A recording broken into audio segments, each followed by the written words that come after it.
Okay, so today we're going to read Soldier Dogs Attack on Pearl Harbor, book number 2 in the series. This is chapter 11.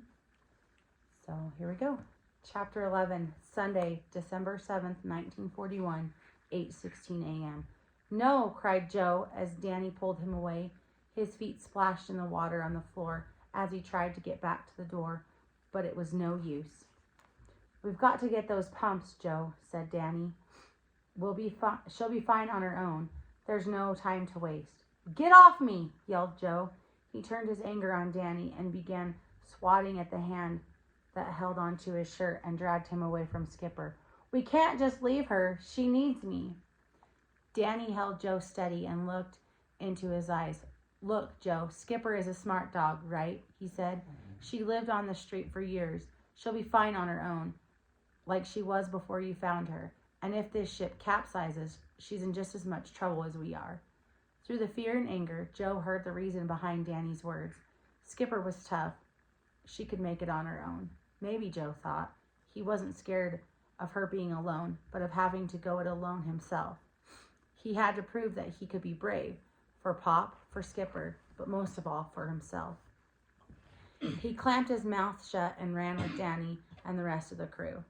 Making their way to the valves was especially difficult with the way the ship was leaning and the water that welled up around their ankles. Pretty soon, Joe's ankles and calves burned with the effort of the steady uphill climb. All around them, Joe heard the muffled sounds of battle through the walls, the chug of machine gun fire, the whoop of the air raid siren, the occasional scream. Behind all of this was a rush of water with a loud metallic groaning of the West Virginia. Joe wondered what the attack meant. Up until now, the war had been something scary outside America. Pop talked about getting into the war, but Mama had always mentioned that she heard newscasters on the radio saying it would never happen. Hitler and his allies in Italy and Japan would never think to attack America or any of its territories. What was going on now? Did this mean they were at war? They turned a corner and nearly ran into an officer making his way down the corridor. When the man turned around, Joe saw that it was Lieutenant Commander Harper, the cigar-chewing officer who had led them to Captain Bennon. Harper was propping himself up against an iron hold in the wall. His face was pale and beaded with sweat. Joe noticed the dark red stain on the right shoulder of his uniform and could see he was struggling to stay standing. He must have got injured in the attack. Commander Harper, said Danny, going to the man's side and putting an arm under him to help steady him. Cunningham, said Harper, looking at them in disbelief. Dean, what in the blue blazes are you doing here? All of you boys need to get off this ship now. It could capsize at any moment. We're going to use the counter-flooding valves to keep her upright, said Danny.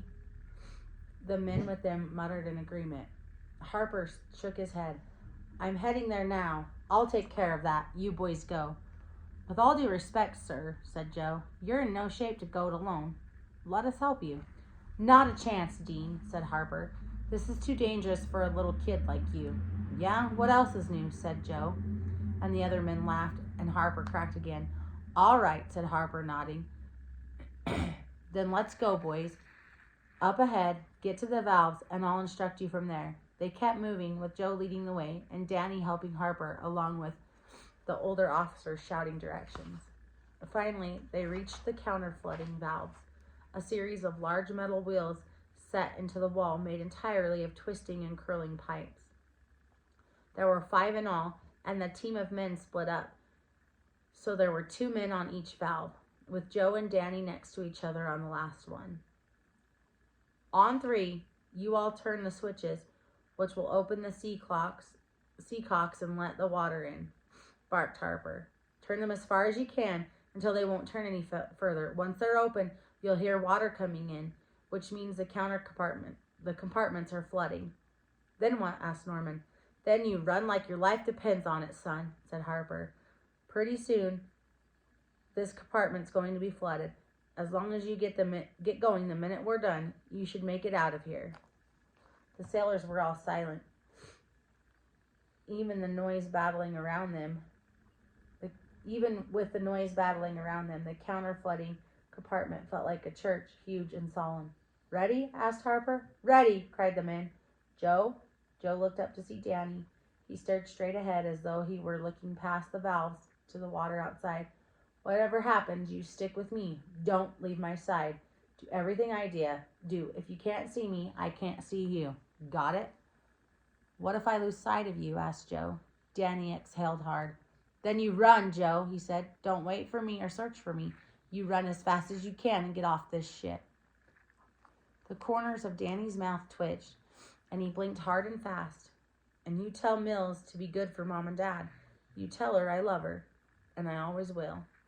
The last words made Joe sick to his stomach. "Danny," he said. "And turn!" yelled Commander Harper. There was no time to say anything else. Joe gritted his teeth and every muscle in his body into turning the big wheel. At first it resisted, and then with a shriek of metal it began moving. And soon it was spinning so fast the metal spokes of the wheel became a blur in Joe's eyes. Just like that, the wheel came to a stop with a chuck noise. Somewhere, deep in the ship around him, Joe heard the sound of rushing water. For a split second he smiled, happy they'd managed to counterflood the ship and keep it from capsizing. Then he remembered Harper's words, and he felt like an electric shock rushing through his legs. "Now move!" yelled Commander Harper. Joe and Danny turned and ran, feeling the older officer's hands slap their backs as water began to pour in around them. And there's the picture.